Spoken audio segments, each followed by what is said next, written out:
الحمد لله رب العالمين، والصلاة والسلام على سيد الأنبياء والمرسلين وعلى آله وأصحابه أجمعين. أما بعد، فأعوذ بالله من الشيطان الرجيم. بسم الله الرحمن الرحيم. إن عدة الشهور عند الله 12 شهرا في كتاب الله يوم خلق السماوات والأرض منها 4 حرم. صدق الله مولانا العظيم، وصدق رسوله النبي الكريم، ونحن على ذلك لمن الشاهدين والشاكرين. میرے بھائیوں، میرے بزرگوں، رات کا گزرنا، دن کا آنا، اسی طریقے پر ہفتے کا آنا، ہفتے کا گزر جانا، مہینے کا آنا اور مہینے کا گزر جانا، سال کا آنا اور سال کا گزر جانا، یہ ایک نظام قدرت ہے اللہ تبارک و تعالی کی طرف سے کہ دن آتا ہے پھر دن گزر جاتا ہے، رات آتی ہے رات گزر جاتی ہے، ہفتہ آتا ہے ہفتہ گزر جاتا ہے، مہینہ آتا ہے مہینہ گزر جاتا ہے، سال آتا ہے سال گزر جاتا ہے. یہ رات جب گزرتی ہے تو ایک پیغام دے کے جاتی ہے کہ اب رات جو ہم نے گزار دی وہ دوبارہ رات ہماری زندگی میں نہیں آئے. اب جو دن ہم نے گزار دیا دوبارہ وہ دن ہماری زندگی میں نہیں آئے گا. جو ہفتہ ہم نے گزار دیا وہ ہفتہ دوبارہ ہماری زندگی میں نہیں آئے گا. جو مہینہ ہم نے گزار دیا وہ مہینہ دوبارہ ہماری زندگی میں نہیں آئے گا.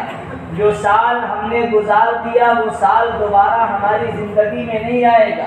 یہ رات بھی پیغام دیتی ہے، دن بھی پیغام دیتا ہے، ہفتہ بھی یہ پیغام دیتا ہے اور مہینہ بھی یہ پیغام دیتا ہے اور سال بھی یہ پیغام دیتا ہے. اس کے اندر یہ پیغامات چھپے ہوئے ہیں، لیکن آج کا انسان، آج کا مسلمان، آج کا ایمان والا ان پیغامات کو نہیں سمجھ رہا ہے، جو پیغامات ان کے اندر چھپے ہوئے ہیں. اس لیے میرے بھائیوں، میرے عزیزوں، رات و دن کا آنا اور الٹ پھیر کرنا، دن کو رات میں بدلنا، رات کو دن میں بدلنا، ہفتے کا گزرنا، مہینے کا گزرنا، سال کا گزرنا، سب اللہ تبارک و تعالیٰ کی نظام سے چل رہا ہے اور قدرت الہی سے یہ سارا نظام چل رہا ہے. اب جو زندگی میں ہمارے 21 سال 25 سال 30 سال گزر گئے، اب وہ سال دوبارہ واپس آنے والے نہیں ہیں. انسان جوانی میں، بچپنے سے پھر جوانی میں، جوانی سے پھر بڑھاپے میں، یہ انسان کی زندگی ایک تسلسل کے ساتھ چل رہی ہے، جاری اور ساری ہے. انسان 1 سال کا ہوا، پھر 2 سال کا ہوا، پھر 3 سال کا ہوا، ایسے ہی اس کی زندگی 50 سال 60 سال تک ہوتی چلی جا رہی ہے. ہر سال یہ پیغام دے رہا ہے کہ جو سال تمہارا گزر گیا وہ سال دوبارہ نہیں آئے، چاہے وہ سال قمری اعتبار سے ہو اور چاہے وہ سال شمسی اعتبار سے ہو، یعنی چاہے وہ عیسوی تاریخ ہو اور چاہے وہ چاند کی تاریخ ہو، چاہے وہ مہینہ جنوری سے شروع ہو رہا ہو اور چاہے وہ مہینہ محرم الحرام سے شروع ہو رہا ہو. کوئی بھی مہینہ ہو، جو سال ہماری زندگی کا گزر گیا وہ دوبارہ آنے والا نہیں. اس لیے میرے بھائیوں، ہمیں خوش ہونے کی ضرورت نہیں ہے. ہم جب ہفتہ گزر جاتا ہے تو ہم خوش نہیں ہوتے، دن گزرتا ہے تو ہم خوش نہیں ہوتے، مہینہ گزرتا ہے تو ہم خوش نہیں ہوتے. تو سال گزرنے کے بعد کس چیز کی خوشی ہے؟ اگر ہماری زندگی کا 1 سال گزر گیا تو خوشی کس بات کی ہے؟ جب مہینہ گزرا تو آپ خوش نہیں تھے، جب ہفتہ گزرا تو آپ خوش نہیں تھے، جب آپ 1 دن گزرا، رات گزری، آپ خوش نہیں تھے. تو سال کے گزرنے کے بعد خوشی کس بات کی ہے؟ حالانکہ مہینہ بھی اللہ نے بنایا، ہفتہ بھی اللہ نے بنایا، رات بھی اللہ نے بنائی، دن بھی اللہ نے بنایا اور اللہ نے سال بھی بنایا.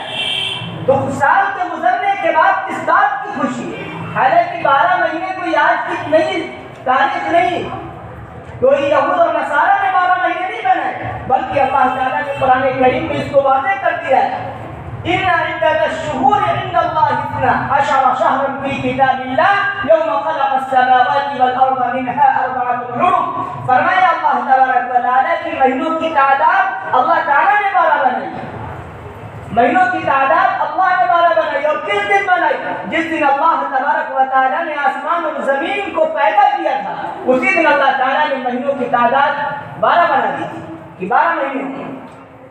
تو چاہے وہ شمسی تاریخ ہو چاہے قمری تاریخ ہو، ہم سال ختم ہونے کے بعد خوشی کا اظہار کریں، خوشی منائیں. یہ عقل میں آنے والی بات نہیں. خوشی منانے کا مطلب یہ ہے، خوشی منانے کا مطلب یہ ہے کہ ہم یہ لوگوں کو پیغام دے رہے ہیں کہ مبارک ہو ہماری زندگی کا 1 سال کم ہو گیا، مبارک ہو کہ ہم موت کے قریب ہو رہے ہیں، مبارک ہو کہ ہماری موت کا وقت قریب آ رہا ہے. آپ 1 سال گزر جانے کے بعد خوشی مناتے ہیں، آپ اس بات کو بھول جاتے ہیں کہ ہماری زندگی کا 1 سال کم ہو گیا، ہماری موت ہم سے قریب ہو چکی ہے. اس لیے میرے بھائیوں، میرے عزیزوں، یاد رکھیں اس بات کو، جب ہفتے میں ہفتہ گزرنے پر کوئی خوشی نہیں ہے، مہینہ گزرنے پر کوئی خوشی نہیں ہے، دن کے گزرنے پر کوئی خوشی نہیں ہے، تو سال کے گزرنے کے بعد کون سی خوشی ہے؟ سال کا گزرنا یہ اس بات کی طرف اشارہ کرتا ہے کہ جو سال تمہاری زندگی کا گزر گیا وہ سال دوبارہ نہیں آئے. اب ہمیں غور کرنا چاہیے کہ جو سال ہمارا گزرا ہے اس سال کے اندر ہمارے معاشرے کے اندر یا ہماری خود اپنی زندگی کے اندر کون سی ایسی برائیاں تھیں جو ہم اس سال نہیں چھوڑ پائے، ان برائیوں کے اندر مبتلا رہے. اب جب نیا سال شروع ہوتا ہے تو ہم اللہ سے یہ عہد کرتے ہیں کہ اے بارے الہ، ان گناہوں سے ہم توبہ کریں گے، ان گناہوں کو چھوڑیں گے.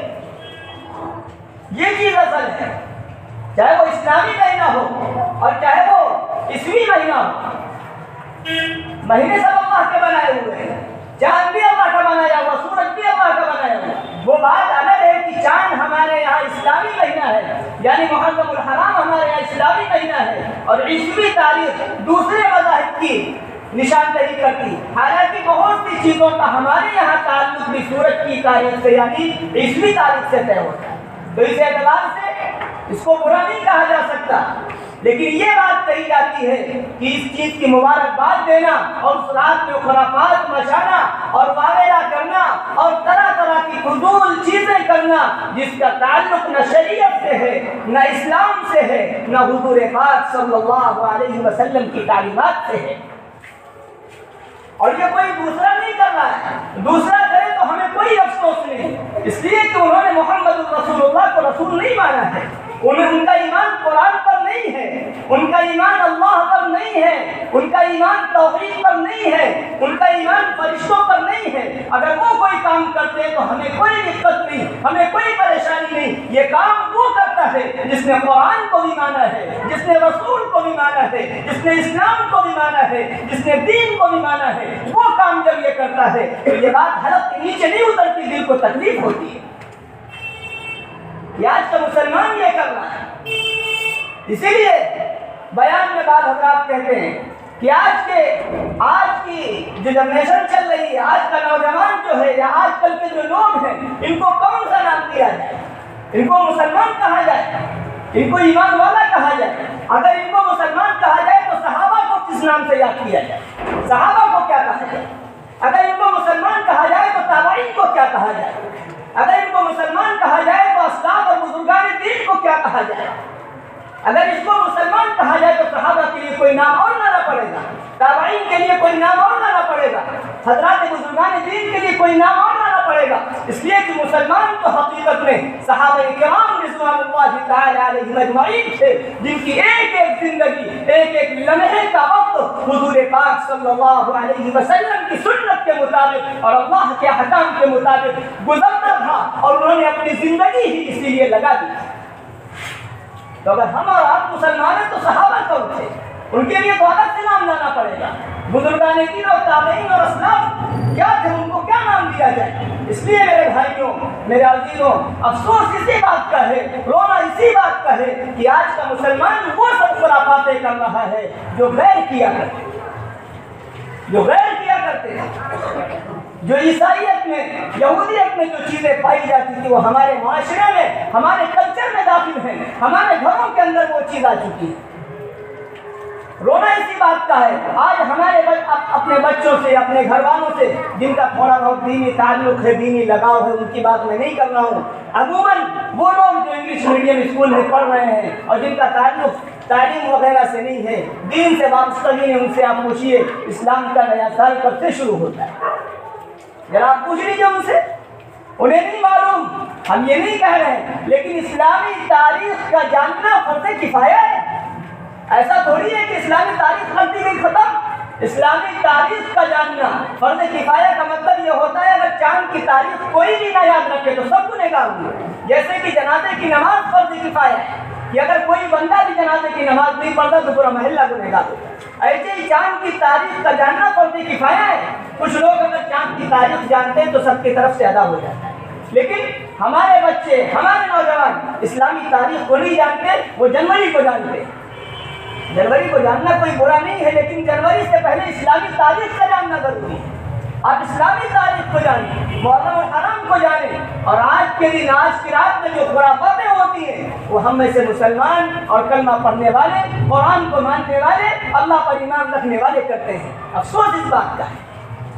اس لیے میرے بھائیوں، میرے عزیزوں، اپنے وقت کو پہچانیے، اپنی حقیقت کو پہچانیے، اپنے وقت کو قیمتی بنائیے۔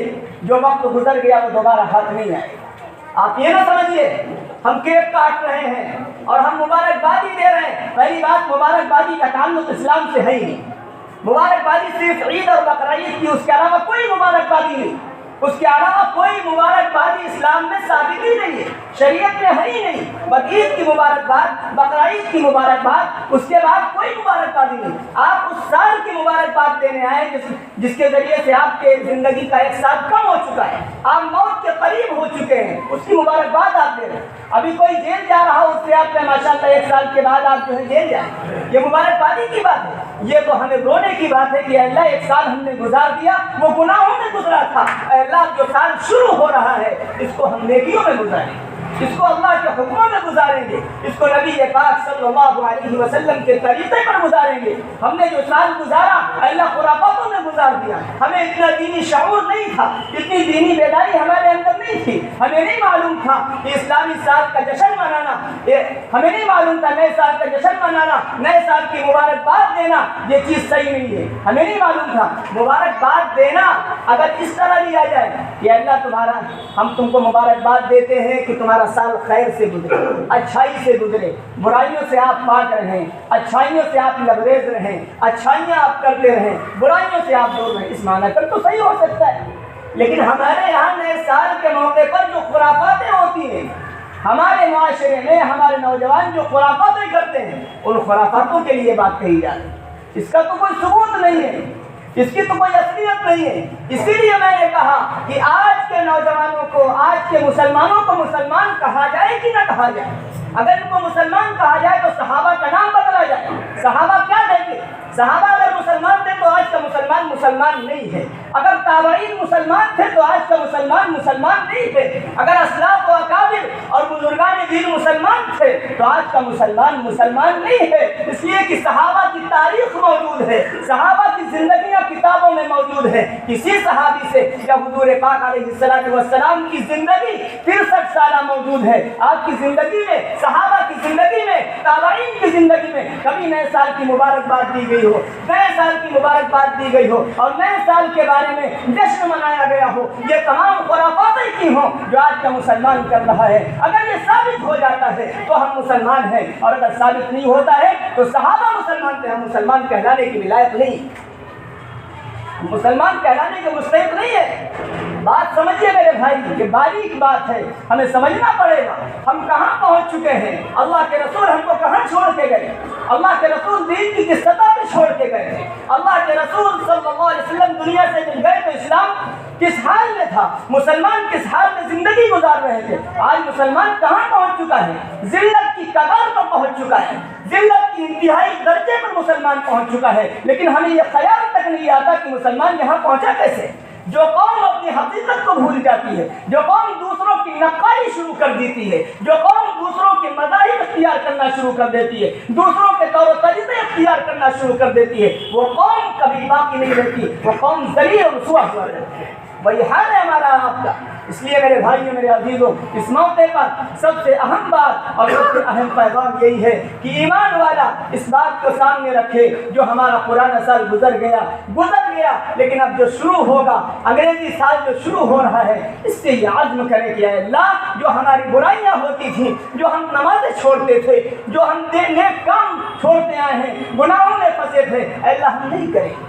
اے اللہ ہمارے لیے یہ سال خیر کا سال بنا دیجیے۔ اے اللہ یہ سال ہمارے لیے ہدایت کا ذریعہ بنا دیجیے۔ اے اللہ یہ سال ہمارے لیے، ہمارے معاشرے کے لیے، ہمارے محلے کے لیے دین کے پھیلنے کا ذریعہ بنا دیجیے۔ اے اللہ اس سال ہمارے ملک کے اندر امن و امان پیدا فرما دیجیے۔ اے اللہ آپس میں محبتیں پیدا فرما دیجیے۔ اس کے لیے دعا کریں، یہ بات کہیں۔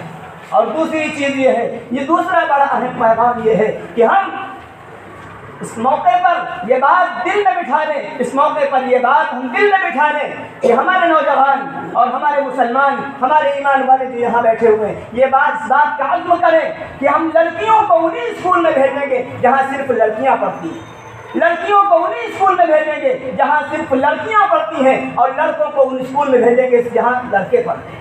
یہ نہیں ہے جہاں لڑکے اور لڑکی ساتھ میں بیٹھ کر پڑھتے ہیں۔ تو یاد رکھیے، مخلوط تعلیم کا یعنی مل کر تعلیم کا حاصل کرنا، جتنا نقصان اسلام کو، مسلمان کو اس سے پہنچائے، کسی دوسری چیز سے نہیں پہنچائے۔ آپ سمجھیے اس بات کو، اسی لیے کہا جا رہا ہے، اس سے پہلے بات یہ آپ سے کی جا چکی ہے کہ آپ اپنی لڑکیوں پر، اپنے لڑکوں پر مکمل توجہ رکھیے۔ آپ ان کے ہاتھ میں موبائل کو تھما کر اپنے آپ کو بڑی نہ سمجھیے، اور آپ یہ نہ سمجھیے کہ ہماری بیٹی بڑی پاکیزہ ہے، ہماری بیٹی بڑی نیک ہے۔ آپ کو نہیں معلوم ہے کہ آج کل کیا کیا خرافاتیں رائج ہیں، اور ہمارے مسلم معاشرے کی بچیاں کس کے ساتھ جا رہی ہیں اور کس کے ساتھ نکاح کر رہی ہے، یہ ساری تصویریں اور ساری منظر کشی سب کے سامنے موجود ہے۔ اس لیے کہ سب کے ساتھ ہاتھ میں موبائل رہتا ہے، سب کو پتا ہے 5000 یا 6000 سے زیادہ یا اس کے قریب مسلم بچیاں غیروں کے ساتھ جا چکی ہیں، ہمیں کوئی پرواہ نہیں۔ ہم سمجھ رہے ہیں سب ٹھیک چل رہا ہے، ہم تو سمجھ رہے ہیں سب ٹھیک چل رہا ہے۔ آپ کو پتا ہے کہ اسلام سے پھر جانا، اسلام سے نکل جانا، دوسرے مذاہب کو اختیار کر لینا، کیا مطلب ہے اس کا؟ صرف یہ مطلب نہیں ہے کہ دوسرا مذہب اختیار کر لیا، اس کا مطلب یہ ہے کہ قیامت دنیا بھی اپنی وہ برباد کر گئی، اور کل قیامت کے دن جو آخرت ہمیشہ رہنے والی ہے، اس نے اس زندگی کو بھی برباد کر لیا، اور ہمیشہ کے لیے وہ جہنم رسید ہو گئی۔ اس لیے میرے بھائیو، دوسرا پیغام یہی ہے کہ اپنی لڑکیوں کو، اپنی بچیوں کو اس اسکول میں بھیجیں جہاں صرف لڑکیاں اور بچیاں پڑھتی ہوں، اور جہاں لڑکے نہ پڑھتے ہوں، اور جہاں لڑکے پڑھتے ہوں وہاں اپنی بچیوں کو نہ بھیجیں۔ آپ کہیں جو لڑکی بگڑنا چاہے گی ایسے بھی بگڑ جائے گی، لیکن امکانات کم ہیں، ساتھ میں بیٹھنے میں امکانات زیادہ ہیں، اور الگ الگ پڑھنے میں امکانات کم ہیں۔ اور دوسری چیز میرے بھائی یہ ہے کہ آپ سب کچھ اپنے بچوں کو بنائیں، بچیوں کو بنائیں، لیکن سب سے پہلے ایماندار بنا دیجئے، سب سے پہلے مسلمان بنا دیجئے، سب سے پہلے دیندار بنا دیجئے، سب سے پہلے شریعت کا پابند بنا دیجئے۔ آپ دیندار بنائیں گے، قرآن کی تعلیم دیں گے، اپنے بچے کو دیندار بنائیں گے، ایماندار بنائیں گے، اس کے بعد آپ کا بچہ اسکول میں بھی جائے گا، کالج میں بھی جائے گا، یونیورسٹی میں بھی جائے گا، تب بہکے گا نہیں، گمراہ نہیں ہوگا۔ لیکن اگر آپ نے ساری فوکس اور ساری کوشش صرف دنیاوی معاملات پر یا دنیاوی پڑھائی پر کی، دین سے اس کو خالی رکھا، دین سے اس کو عاری رکھا، تو یاد رکھیے کب آپ کا بیٹا اور کب آپ کی بیٹی بہک جائے اس کا کچھ پتہ نہیں ہے۔ اس لیے میرے بھائی، یہ چند گزارشات تھیں جو میں نے آپ کے سامنے رکھ دی۔ اللہ تعالیٰ سے دعا ہے کہ اللہ تعالیٰ ہم سب کو ان باتوں پر عمل کی توفیق عطا فرمائے۔ وآخر دعوانا ان الحمد للہ رب العالمین۔